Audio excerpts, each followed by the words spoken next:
اب بات انہوں نے کی ہے پہلے نمبر پہ میں توحید پہ بات کروں گا، پھر اہل بیت پہ، پھر امامت کے۔ اس کا مطلب یہ ہے کہ تم مان گئے ہو کہ امامت کا درجہ تمہارے ہاں اہل بیت سے نیچے ہے۔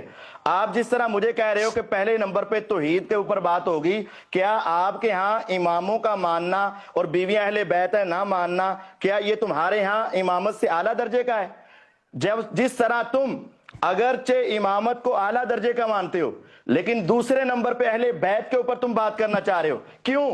کیوں بھاگ رہے ہو بھائی تم اپنے عقیدہ امامت سے؟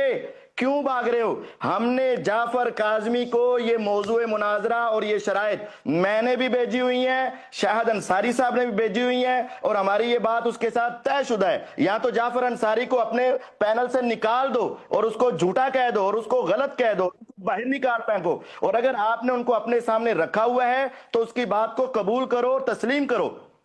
اب آپ کہہ رہے ہیں، آپ نے شروع میں پوچھا اہل بیت پر کیوں نہیں کر رہے، میں تم سے پوچھتا ہوں تم عقیدہ امامت پر کیوں نہیں کر رہے؟ آپ کہتے ہو کہ میرا اہل بیت پہ تخصص ہے، میں کہتا ہوں تیرا امامت کے موضوع پہ تخصص ہے، تم عقیدہ امامت کو کیوں چھوڑ رہے ہو؟ اپنے عقیدہ امامت پر آؤ نا۔ تم کہتے ہو شرائط لکھی ہوئی میں نے مان لی ہیں، جناب ان شرائط کے ساتھ ساتھ اس سے پہلے موضوع مناظرہ بھی لکھا ہوا تھا، آپ اس کے بارے میں بات کرو۔ اور جو آپ بات کر رہے ہو ہندو کا رب ایسا ہے، مشرکوں کا رب ایسا ہے، یہودیوں کا رب ایسا ہے، اس طرح کی بات کر رہے ہو، میں بھی تمہارے عقیدہ امامت کے بارے میں بتا دوں گا تمہارا امام کیسا ہے۔ تمہارے نزدیک امامت کی جو شرائط ہیں وہ تو رب سے بڑھ کر ہیں، تمہارا عقیدہ امامت کفریہ شرکیہ عقیدہ امامت بن جاتا ہے، اور تمہارا عقیدہ امامت بھی توحید کے خلاف ہے۔ ہم اسی لیے تو کہہ رہے ہیں پہلے عقیدہ امامت پر آئیں، ہم تمہیں بتائیں گے تم رب کے بھی گستاخ ہو، نبیوں کے بھی گستاخ ہو، صحابہ کے بھی گستاخ ہو، اہل بیت کے بھی گستاخ ہو، اور اماموں کے بھی گستاخ ہو۔ تم ہمارے سامنے پہلے اس عنوان پر بات کرو، عقیدہ امامت پر، تاکہ تمہاری عقیدہ توحید والی بات بھی سمجھ آ جائے گی کہ تم رب کو عالم الغیب مانتے ہو یا اماموں کو عالم الغیب مانتے ہو، تم رب کے اختیارات زیادہ مانتے ہو یا اماموں کے اختیارات زیادہ مانتے ہو، تمہارے نزدیک رب تعالیٰ کا اقتدار زیادہ ہے یا اماموں کا اقتدار زیادہ ہے، تمہارے نزدیک امامت کے پاس زیادہ اختیارات ہیں یا رب تعالیٰ کے پاس زیادہ اختیارات ہیں۔ یہ بھی تمہارا عقیدہ توحید بھی اس کے اندر آئے گا۔ مسئلہ امامت پر پہلے بات کرو، اس میں تمہارا عقیدہ توحید بھی آئے گا، عقیدہ رسالت بھی آئے گا، عقیدہ امامت بھی آئے گا، عقیدہ اہل بیت بھی آئے گا، توہین اہل بیت بھی آئے گا، یہ سارا کچھ آئے گا۔ اس وجہ سے آج ہم نے آپ کو بھاگنے نہیں دینا، آپ ہمارے عنوان پہ طے کریں اور عقیدہ امامت پہ تشریف لائیں۔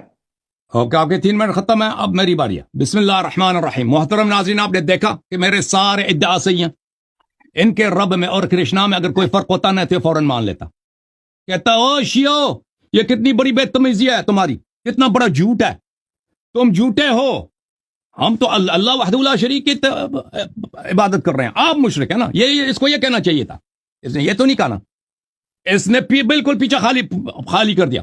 حالانکہ پوری دنیا کو پتا ہے کہ شیعوں کے نزدیک الوہیت، تو سب مسلمانوں کے نزدیک توحید جو ہے نبوت سے زیادہ اہم ہے، توحید نبوت سے زیادہ اہم ہے، نبوت جو ہے امامت سے زیادہ اہم ہے، ٹھیک ہے نا۔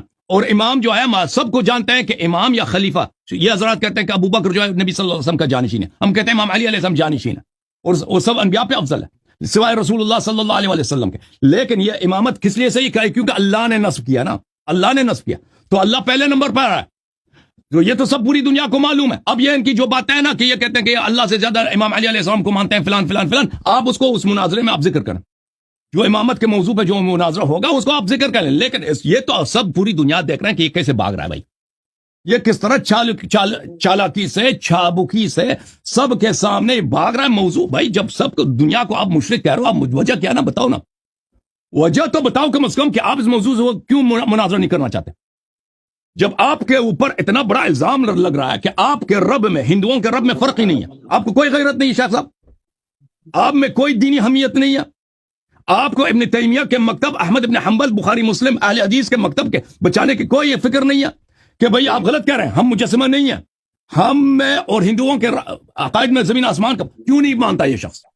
کیوں نہیں مان رہا یہ شخص؟ کیونکہ میرے ادعا سب صحیح ہیں۔ وہابی مرے گا اسماء و صفات پہ مناظر نہیں کرے گا، اہل حدیث مرے گا اپنے رب کے صفات پہ گفتگو نہیں کرے گا کہ اس کا رب کیسا ہے، کبھی گفتگو نہیں کرے گا، کیونکہ اس کا رب جو ہے نا وہ کیا چیز ہے، وہ آسمان میں رہتا ہے، اس کی داڑھی ہے، وہ دھوتی پہنتا ہے، عجیب غریب چیز ہے، وہ ایک چیز ہے جی ٹھیک ہے، وہ اتنا اس کی شکل بیانک ہے کہ کبھی اس پہ گفتگو نہیں کر سکے گا یہ شخص. اچھا اب مجھ سے سوال کیا کہ اہل بیت اور امامت، کیا آپ اس کو اہل بیت علیہ السلام کو امامت سے زیادہ سمجھتے ہیں؟ یہ کتنا یہ شخص اس کا مطالعہ کم ہے، مطالعہ کتنا اس کا کم ہے بھائی. یہ سمجھتا ہے کہ اہل بیت علیہ السلام اور امامت دو چیزیں.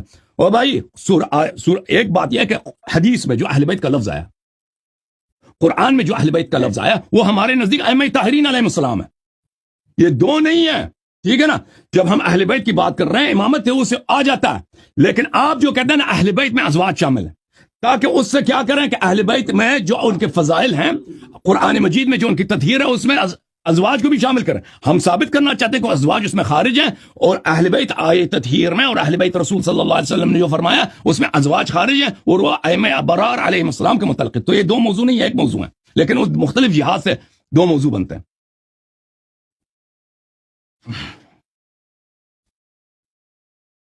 مائک کھول دیں اپنا شیخ صاحب، مائک آپ کا بند ہے، اپنا مائک کھول دیں. آواز نہیں آ رہی مجھے.